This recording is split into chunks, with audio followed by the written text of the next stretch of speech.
안녕하세요. 당신께서 보내주신 경제 뉴스들, 오늘은 네 가지를 좀 깊게 파고들면서 비즈니스 통찰을 찾아보려고 합니다. 네, 반갑습니다. 요즘 반도체 가격부터 시작해서 박물관 이야기까지 정말 다양한 이슈들이 있는데요. 그 속에 숨겨진 의미를 저희와 함께 찾아보시면 좋겠습니다. 네, 흥미로운 소식들이 많더라고요. 오늘 다룰 주제는요. 첫째는 메모리플레이션. 그러니까 반도체 때문에 PC나 스마트폰 가격까지 오르는 현상이고요. 네, 둘째는 엔비디아의 노키아 투자 소식. 이게 또 AI랑 통신 인프라 쪽에 큰 변화를 가져올 것 같고요. 그렇죠. 그리고 셋째는 국립중앙박물관 유료화 추진 이야기. 이것도 논의가 꽤 있죠. 마지막으로 우리나라 2025년 3분기 GDP 성장률 소식까지. 네, 경제 전반의 흐름까지 짚어보는 거네요. 네, 맞습니다. 자, 그럼 첫 번째 이야기, 메모리플레이션부터 바로 시작해 볼까요? 좋습니다. 요즘 진짜 PC 맞추려고 보면 가격이 확 올랐더라고요. 이게 바로 메모리플레이션 때문이라는데 특히 그 AI 연산에 꼭 필요한 고성능 메모리 있잖아요. HBM. 네, 고대역폭 메모리요. 네, 그거 생산에 너무 집중하다 보니까 우리가 일반적으로 쓰는 D램 공급이 좀 줄어서 가격이 막 오른다는 거죠. 맞아요. 실제로 조립 PC 같은 경우에 한 달 만에 100만 원 하던 게 막 120, 130만 원까지 가고 SSD 가격도 거의 10% 올랐다고 하더라고요. 네, 맞아요. 체감이 꽤 크죠. 근데 이게 단순히 수요가 많아서 공급이 달린다, 이런 차원만은 아니라는 게 좀 흥미로운 지점인데요. 아, 그래요? 어떤 면에서요? 과거의 반도체 회사들이 가격 폭락 때문에 엄청 고생했잖아요. 치킨 게임이라고 불릴 정도로요. 네, 그랬었죠. 근데 이번에는 약간 학습 효과가 생긴 건지 의도적으로 공급량을 좀 조절하면서 수익성을 지키려는 뭐랄까 그런 전략적인 움직임이 보인다는 거예요. 예전과는 확실히 다른 양상이죠. 아, 그렇군요. 그러니까 기업들이 예전처럼 막 찍어내기보다는 이제 좀 조절하면서 가겠다 이런 거네요. 그렇죠. 이게 결국은 완제품 만드는 회사들한테는 원가 부담으로 작용하고요. 부담이 커지겠네요. 네, 그럼 그 부담이 결국 누구에게 가겠어요? 소비자 가격 인상으로 이어질 가능성이 높은 구조인 거죠. 그렇겠네요. 그래서 이 반도체 기업들의 사례처럼 혹시 당신의 비즈니스에서도 원자재나 물류 비용 같은 게 올랐을 때 이걸 그냥 비용 상승으로만 볼 게 아니라 가격 결정이나 고객과의 소통 전략을 다시 한번 생각해 볼 기회로 삼을 수도 있지 않을까. 그런 점을 좀 시사하는 것 같아요. 네, 비용 구조 변화에 대한 전략적 대응 중요하겠네요. 자, 그럼 다음 소식으로 넘어가 볼까요? 반도체 얘기가 나왔으니 이것도 관련이 깊은데 엔비디아 소식입니다.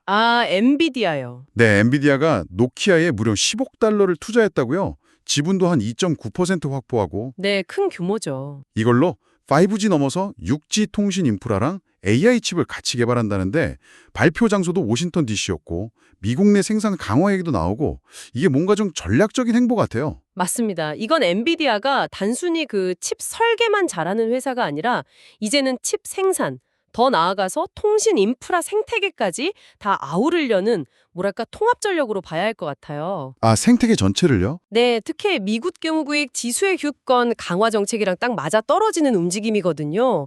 미국 내 생산을 강조한 것도 그렇고요. 그러니까 기술, 제조, 그리고 정책, 이 세 가지가 어떻게 서로 맞물려서 큰 흐름을 만드는지 보여주는 아주 대표적인 사례라고 할 수 있겠죠. 와, 정말 큰 그림이네요. 기술과 정책의 결합, 잘 봤습니다.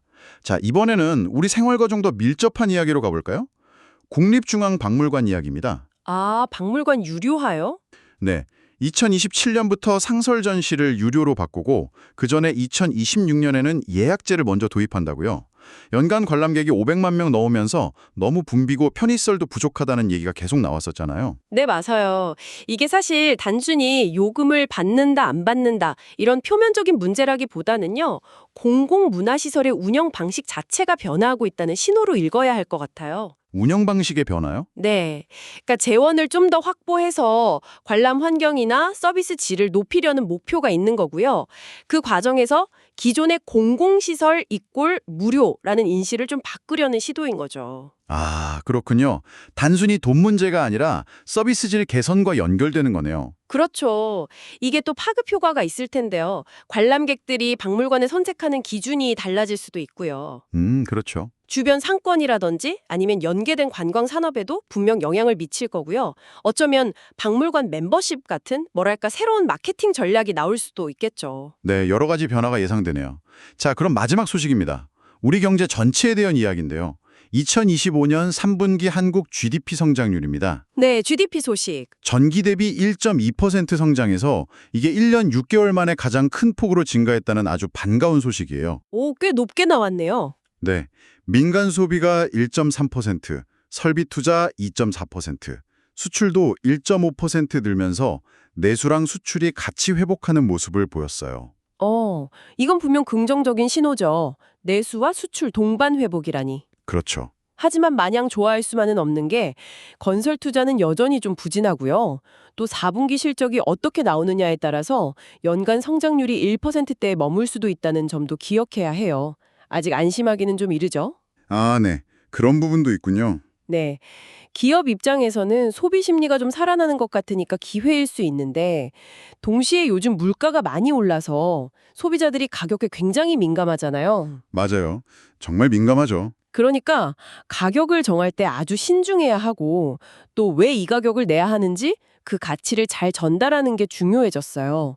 그리고 CRM 관점, 그러니까 고객 관계 관리 측면에서는요, 이 개선된 소비 심리를 잘 활용해서 기존 고객들이 다시 찾아오게 만드는 전략을 좀 더 강화할 좋은 타이밍이라고 볼 수 있겠죠. 확실히 긍정적인 신호 속에서도 고려해야 할 점들이 많군요.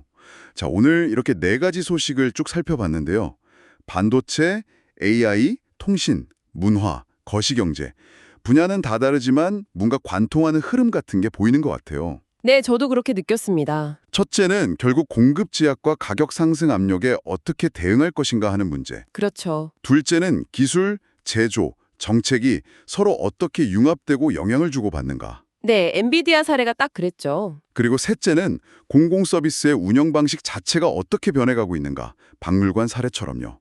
마지막으로 경제 회복 신호 속에서도 어떤 리스크를 주시해야 하는가. 네, 맞습니다. 결국 핵심은 이런 변화들 속에서 우리 기업들이 또 당신께서 어떻게 가치를 새롭게 정의하고 효과적으로 전달할 것인가 하는 문제로 귀결되는 것 같습니다. 네, 아주 중요한 지적입니다. 여기서 한 걸음 더 나아가서 이런 질문을 던져볼 수도 있을 것 같아요. 이 모든 변화 속에서 어쩌면 소비자들이 중요하게 생각하는 가치의 기준 자체가 변하고 있는 건 아닐까요? 아, 가치의 기준 자체요? 네. 단순히 뭐 가격 대비 성능, 가성비 이런 걸 넘어서서요. 뭔가 특별한 경험이라든지 아니면 희소성 혹은 이게 사회적으로 어떤 의미가 있는지 이런 것들에 더 무게를 두는 시대로 가고 있는 것 같거든요. 그럴 수 있겠네요. 그렇다면 지금 소비자들이 이건 정말 기꺼이 돈을 낼 만하다라고 느끼는 가치는 과연 무엇일지 당신께서도 한번 깊이 생각해 보시면 어떨까 싶습니다. 네, 소비자가 기꺼이 지갑을 여는 가치란 무엇인가? 오늘 좋은 화두를 던져주셨네요. 오늘 저희가 준비한 이야기는 여기까지입니다. 함께해 주셔서 감사합니다. 네, 감사합니다.